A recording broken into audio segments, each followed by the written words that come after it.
Welcome back to Ag Review, the noon hour edition. I'm your new host, Sam Brownell, taking over for Darnell Duff. And now it's time for today's feature segment brought to you by Dauphin Plains Seeds Limited. During yesterday's feature segment, we talked about the increase in global demand for soybeans and how a Canadian-owned company, Savita International, is dealing with that increased demand.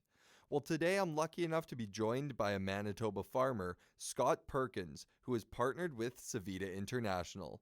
Thanks for joining me today, Scott. How long has your family farm been growing soybeans? Well, we've grown soybeans for probably 12 years. And is there a crop that would have been replaced when you started growing soybeans?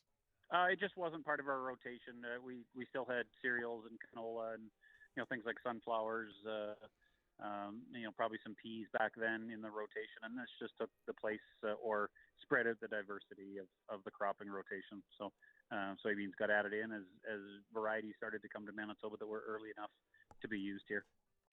And how have Manitoba farmers changed the way they do things as the global demand for soybeans has increased?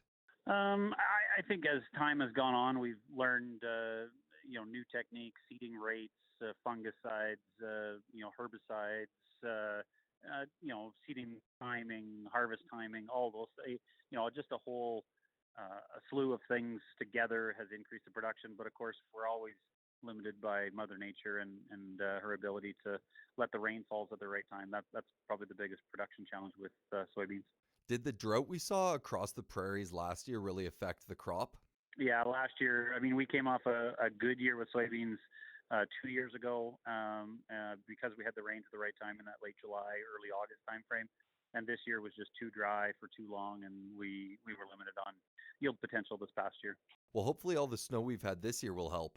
Yeah, we're starting off with lots of snow, and we'll have some soil moisture, but we're going to need those timely rains in late July, early August is really what makes a great soybean crop.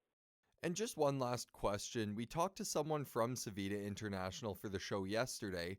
What does partnering with a company like that mean for a farm like yours? I think it's important to have good relationships with all suppliers, and Savita is one of those. Um, whether it be the newest technology, newest genetics in soybeans, or these specialized markets for food grade soybeans, I think it's important to have. I'm going to call it partners in the industry, so that you can take advantage of the opportunities when they do arise.